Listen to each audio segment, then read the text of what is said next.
brought to you by Nova शुद्ध घी। जब जब खाए दिल खुश हो जाए, सदियों का नोवा शुद्ध देसी घी, सपना स्वस्थ भारत का। I love घी। वर्षगांठ में एक शब्द है गांठ, और सालगिरह में एक शब्द है गिरह।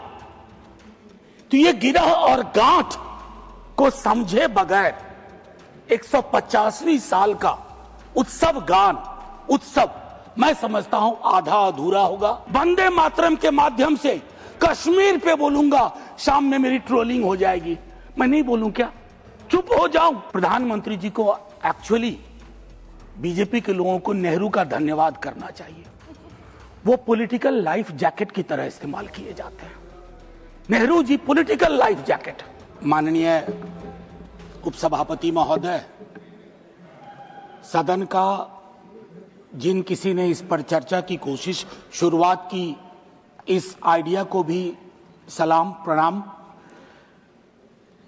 एक चीज शुरुआत में कहना चाहता हूं, हरिवंश राय बच्चन जी की आत्मकथा का एक खंड है पहला, जिसका शीर्षक है क्या भूलूं क्या याद करूं। तो मेरे लिए यह अवसर 150वीं वर्षगांठ या सालगिरह इस खूबसूरत गीत का एक अवसर भी है आकलन करने का। माननीय वाइस चेयरमैन साहब, ये बिला वजह नहीं है कि वर्षगांठ में एक शब्द है गांठ और सालगिरह में एक शब्द है गिरह। तो ये गिरह और गांठ को समझे बगैर 150वीं साल का उत्सव गान उत्सव मैं समझता हूं आधा अधूरा होगा, बेईमानी होगी हम सबके बिहाफ पे। मैं क्रमशः कुछ बातें आपके समक्ष रखूंगा, कोशिश करूंगा कि मेरी बातों से किसी को कष्ट ना हो। इसलिए नहीं कि मेरे पास कष्ट पहुंचाने का कारण नहीं है, बल्कि इसलिए कि कष्ट पहुंचाने में ही इस देश की ऊर्जा जा रही है। जिन ओहदेदारों को मलहम लगाना चाहिए वो नमक की बोरी लेके जख्मों पे छिड़कते हैं। तो इस परिपाटी को बंद करने की चेष्टा होनी चाहिए।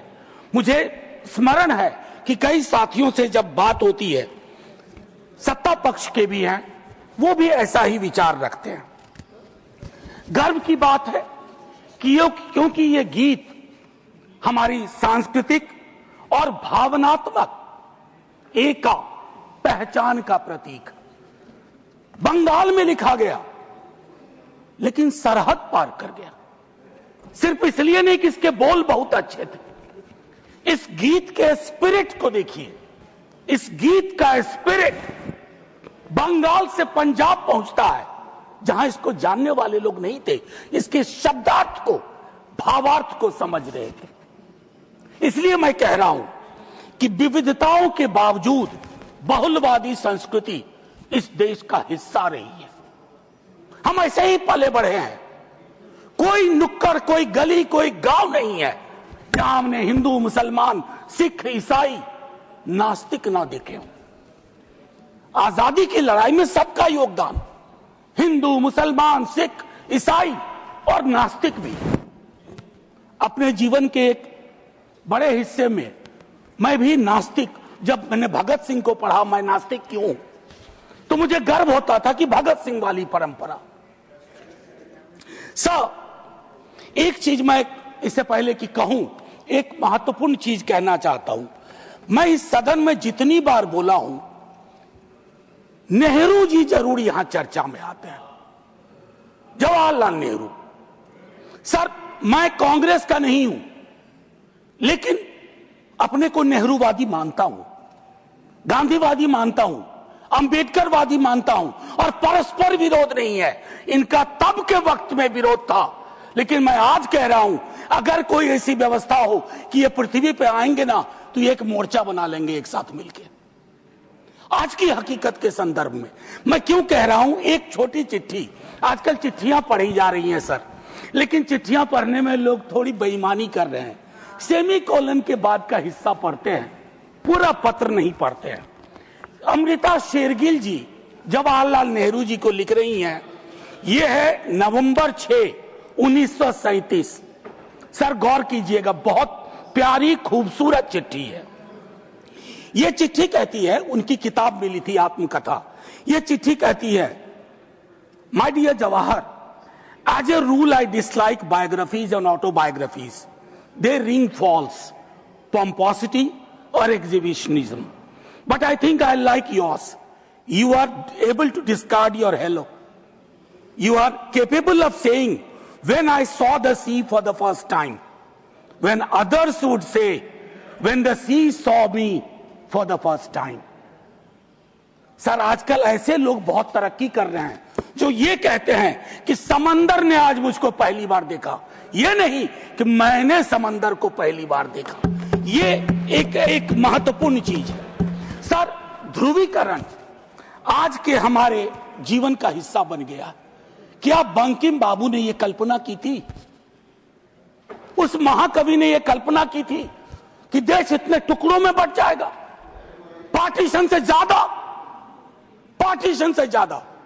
अभी मैंने देखा चंद महीनों पहले इस देश में आई लव महाकाल और आई लव मोहम्मद में जिहाद करवा दिया गया, झगड़ा करवा दिया गया। I can love every God simultaneously, yet I want to remain in peace, in prosperity, seeking justice and getting it. ये रवायत क्यों खत्म हो रही है? सर येन केन प्रकारेण चुनाव जीत जाए, मैं बधाई देता हूं। चुनाव जीतना एक कला है, हो सकता है ये इस कला में आप निष्णात हो, लेकिन सर मैंने कहा तो मैं चोट नहीं पहुंचाऊंगा, लेकिन चुनाव जीत जाए और देश हार जाए, देश टुकड़ों में बंट जाए, गलियों गलियों में नफरत की फसल हो, ये कौन सा वंदे मातरम है? ये कौन सा वंदे मातरम है? मैं सिर्फ ये कहना चाहता हूं, चुनाव जीतने की कई पद्धतियां हैं।